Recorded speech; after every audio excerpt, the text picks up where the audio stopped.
Hello and welcome back to this special broadcast right here on CNBC-TV18. We are being here hosted by the ISPP Indian School for Public Policy, and with me is the Minister of State for Ministry of Electronics and IT, Mr. Rajeev Chandrasekhar. We are in conversation on the public policy challenges that lie ahead.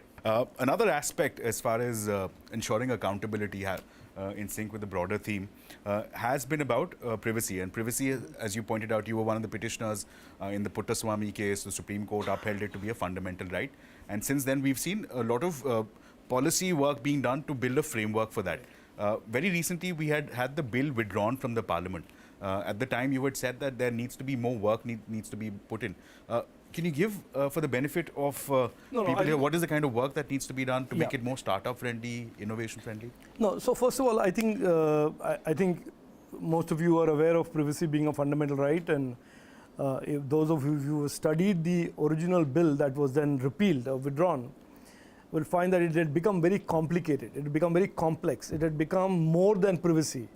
So a lot of the shortcomings in the IT Act were loaded onto the privacy bill, including regulating social media intermediaries and so on and so forth, including regulating devices for trusted devices. That was also in the PDP.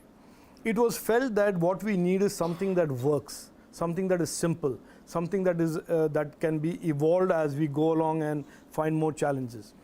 So that bill was repealed. It was a very complex bill. It created compliance burdens of a kind that a 28-year-old who was starting a startup in Hyderabad or Bengaluru, buckets of sweat. So we withdrew it.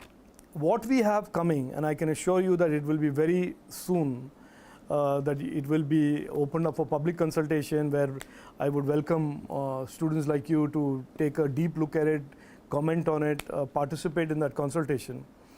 Will be a much more contemporary, much more modern, much more simple bill for the stakeholders to understand. The citizens will understand it better.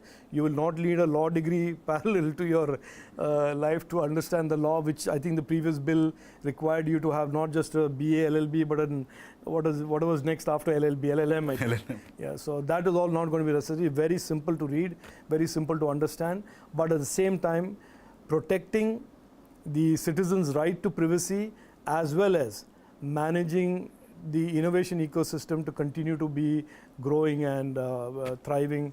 And the binary that you had to make it difficult for the citizens to make it easy for startups, or you have to make it difficult for the startups to make it easy for the citizens, that binary we will shatter with this bill. Sure. We're nearing the end, I think, of the 20-minute slot that we were given. Just a couple more questions.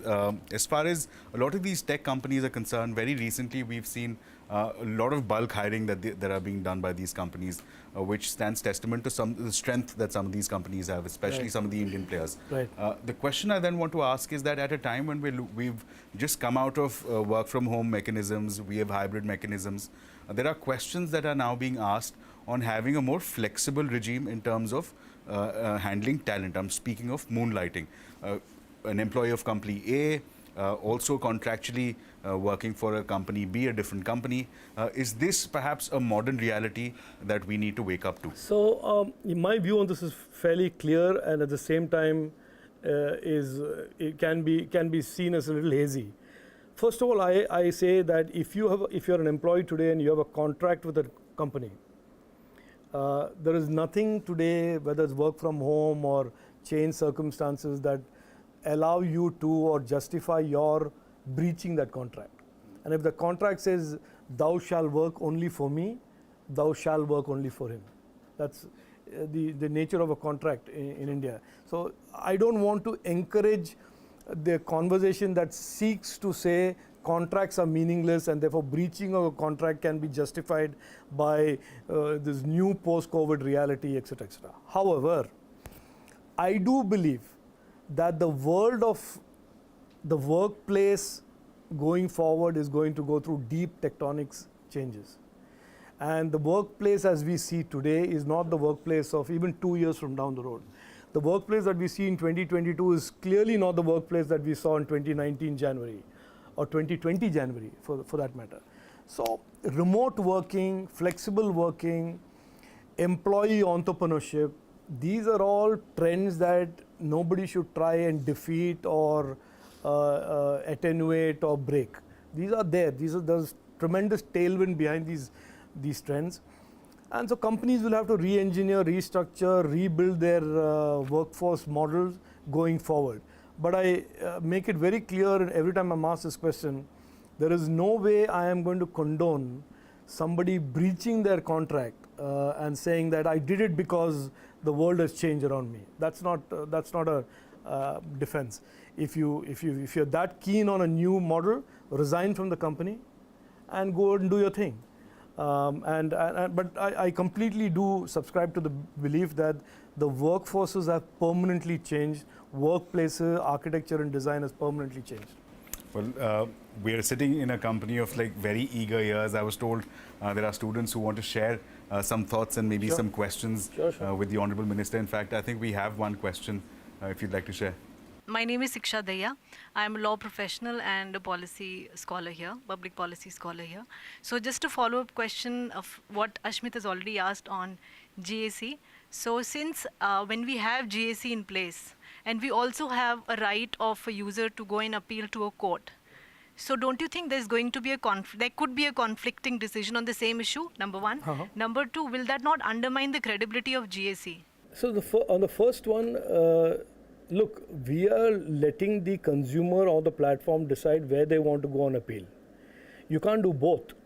Obviously, if you are in the GAC and you go file a parallel appeal to the High Court, one of the parties will say, but you are already in this forum. You can't forum shop. Forum shopping is not allowed even in a normal scheme of things, you're a law student. If I go to a tribunal, I can't go to the court at the same time. So, ये है GAC का structure. So authoritative literature and both our experience of the economy tells us that there is a huge gap now between education and training on one hand and employment on the other. So I wanted to ask, what's the Government of India's plan in trying to bridge this really wide gap between education and training and employment? One of the I want to just bust a fallacy that skilling hasn't worked, because over the last 6 years since Prime Minister launched Skill India, over 32 million, 3.2 crore Indian youth have been skilled. Our research shows that of the 3.2 crore Indians, between 40 to 48% people have found some sort of self-employment or jobs. The areas that are growing in the workforce are digital-led, electronics, IT, software, for which skills can't be overnight created. So if you see what we are doing, and you will see in November of this year, we will be launching a new Skill India new mission. It is addressing a lot of high-end skills.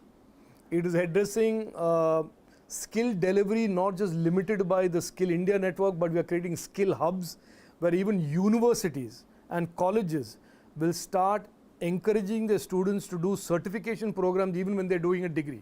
On that note, I'd like to close this conversation. It's been another fruitful, engaging conversation that I've had with the Minister. I'm sure the students and the scholars here have surely benefited from that as well.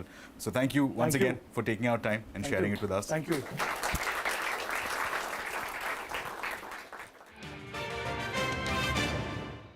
घर में family की